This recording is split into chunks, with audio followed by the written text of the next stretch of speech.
Studies in 2015, according to Forbes, revealed that 92% of investment teams in top venture capital firms globally are men, and that only 4.2% of funds go to women-funded businesses. Here in Rwanda, the country continues on the road to complete gender parity, with women dominating most parliamentary positions and key offices nationwide. These are some of the conversations attendees hope to address at the Global Women's Summit tomorrow. Mireille Karera is a coach and founder of Kora. She joins us now to give more insight on this. I got your name right. You did. Thank you for having me. All right. Thank you as well for joining us. Now, you've worked in different parts of the globe. We'd like to get a personal perspective before we get into what's happening tomorrow. Paint us a picture of the trends you've been seeing in different locations, different continents, even as we come and localize our expectations. Absolutely. Well, thank you very much, George. In terms of who I am, as you said, I'm Mireille Karera. I'm a managing director of Kora Associates, which is a marketing and consulting company, originally based in Dubai, and we've just recently set up a branch over here in Kigali, Rwanda. On the personal side, I am Rwandan by birth, global, I would say, by circumstances. Born in Burundi, lived in different countries, predominantly in Europe, in Germany, the UK, and recently moved to Dubai. And in terms of personal experience I've had, I myself have worked for financial institutions across the globe. So that's really a broad perspective of who I am and my background. In terms of the Global Women's Summit? In terms of the trends that we're seeing in different parts of the continent, are people responding to women holding dominant entrepreneurial positions? Yes, so there's still a long journey to go where we would see that gender parity gap bridged. Right. We would still see places where women in leadership positions are still limited. But what I have seen in global organizations where we go and coach and speak to executives is that there is a keen interest in having women really climb the corporate ladder.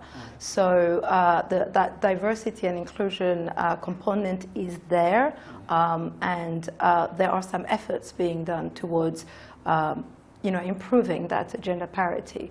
So I would say there are two things here. One, entrepreneurship, which is where we see more and more women taking the lead and setting up their own companies, whether that's in Africa or in Europe or all over the world, and particularly in Rwanda as well. So there is significant improvement there.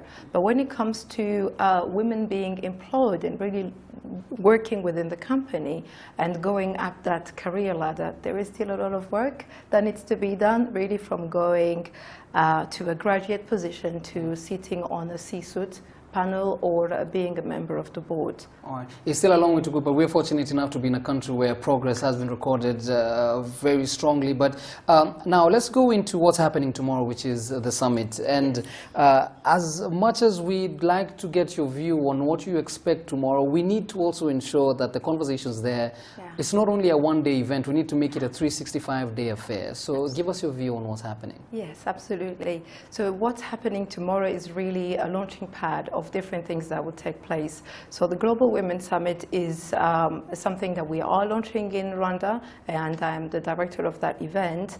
So what we're really, our vision or mission for that particular summit is that we would start a new conversation on gender parity, on economic empowerment at a new level, at a different height. So we are partnering with really powerful organizations such as New Faces, New Voices, chaired by Dr. Monique Sanzabaganwa, as well as IFC World Bank, that has brought a dimension whereby, great, we're talking about a conference, but the 365 element that you mentioned is that we are really looking at setting up programs and that will help entrepreneurs grow their skills, capacity, as well as giving them a platform or a tool that allow their enterprises, their projects to be bankable and fundable by investors or banks.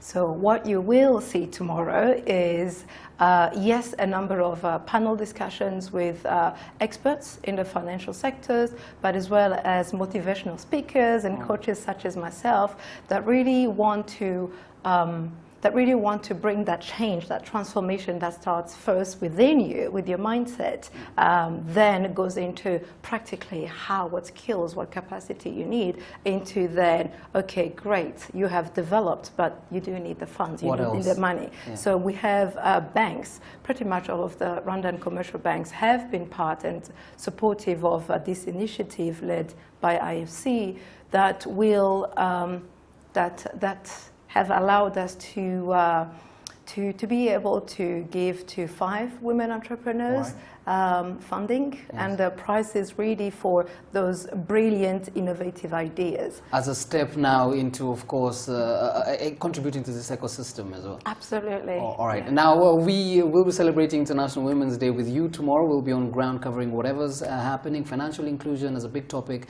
women funds, and of course the 5 women entrepreneurs, yes. who will be awarded. So we hope to see you tomorrow in regards to that. Mireille Karera, who is the founder of Kora and coach, talking to us about women entrepreneurs, the trends we are seeing, and the Global Women's Summit that will be held right here in Kigali.